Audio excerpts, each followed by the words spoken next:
ರಾಜ್ಯದಲ್ಲಿ ಅಡುಗೆ ಅನಿಲ ಸಿಲಿಂಡರ್ಗಳನ್ನು ಕಾಳಸಂತೆಯಲ್ಲಿ ಮಾರಾಟ ಮಾಡುವವರ ವಿರುದ್ಧ ಸೂಕ್ತ ಕಾನೂನು ಕ್ರಮ ಕೈಗೊಳ್ಳಲಾಗುತ್ತಿದೆ ಎಂದು ಕೇಂದ್ರ ಗೃಹ ಸಚಿವ ಡಾ ಜಿ ಪರಮೇಶ್ವರ್ ಬೆಂಗಳೂರಿನಲ್ಲಿಂದು ತಿಳಿಸಿದ್ದಾರೆ. ಕಾಳಸಂತೆಯಲ್ಲಿ ಎಲ್ಪಿಜಿ ಮಾರಾಟ ಮಾಡುವವರ ವಿರುದ್ಧ ಈಗಾಗಲೇ ಕ್ರಮ ಜರುಗಿಸಲಾಗಿದೆ. ಪ್ರಕರಣಗಳನ್ನು ದಾಖಲಿಸಲಾಗಿದ್ದು ಅಂಥವರ ವಿರುದ್ಧ ಕಾನೂನು ಕ್ರಮ ತೆಗೆದುಕೊಳ್ಳಲಾಗುವುದು. ರಾಜ್ಯದ ಬೇಡಿಕೆಯಂತೆ ಅಡುಗೆ ಅನಿಲ ಪೂರೈಸಲು ಕೇಂದ್ರಕ್ಕೆ ಮನವಿ ಮಾಡಲಾಗಿದೆ ಎಂದು ಹೇಳಿದರು.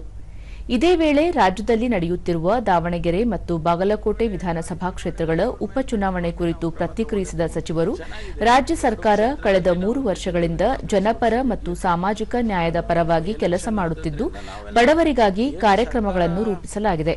ಹಾಗಾಗಿ ಈ ಎರಡೂ ಉಪಚುನಾವಣೆಗಳಲ್ಲಿ ಕಾಂಗ್ರೆಸ್ ಗೆಲುವು ಸಾಧಿಸುವ ವಿಶ್ವಾಸವಿದೆ ಎಂದರು. ಪ್ರಶ್ನೆಯೊಂದಕ್ಕೆ ಉತ್ತರಿಸಿದ ಸಚಿವರು, ಪರಿಶಿಷ್ಟ ಸಮುದಾಯದಲ್ಲಿ ಒಳ ಮೀಸಲಾತಿ ಜಾರಿ ಸಂಬಂಧದ ವರದಿಯನ್ನು ವಾಪಸ್ ಪಡೆಯುವುದಾಗಲಿ ಅಥವಾ ಅನುಷ್ಠಾನಗೊಳಿಸುವುದಿಲ್ಲ ಎಂದು ಸರ್ಕಾರ ಹೇಳಿಲ್ಲ. ಇದರ ಜಾರಿಗೆ ಸರ್ಕಾರ ಬದ್ಧವಾಗಿದೆ. ಈಗಾಗಲೇ ಈ ಸಂಬಂಧ ಪ್ರಕ್ರಿಯೆ ನಡೆಯುತ್ತಿದ್ದು, ಉಪಚುನಾವಣೆ ಬಳಿಕ ಈ ಬಗ್ಗೆ ತೀರ್ಮಾನ ಕೈಗೊಳ್ಳಲಾಗುವುದು ಎಂದು ಉತ್ತರಿಸಿದರು. ರಿಜೆಕ್ಟ್ ಮಾಡಿದ್ರು.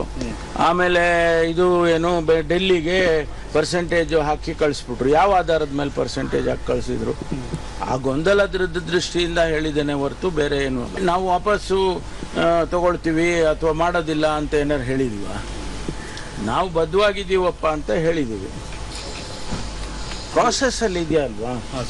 ಅದಕ್ಕೋಸ್ಕರ ಪ್ರಾಸೆಸ್ ಅಲ್ಲಿ ಇರೋದ್ರಿಂದ ಪೋಸ್ಟ್ಪೋನ್ ಆಯಿತು. ಅದು 27ನೇ ತಾರೀಕು ಕ್ಯಾಬಿನೆಟ್ ಸ್ಪೆಷಲ್ ಆಗಿದ್ದು ಪೋಸ್ಟ್ಪೋನ್ ಆಯಿತು. ಅದನ್ನು ಮುಂದೆ ಎಲೆಕ್ಷನ್ ಆದಮೇಲೆ ಮುಂದೆ ಅದನ್ನು ಪ್ರಾಸೆಸ್ಸನ್ನು ಮುಂದುವರಿಸ್ತೀವಿ ಅಂತ ಹೇಳಿದ್ದೇನೆ.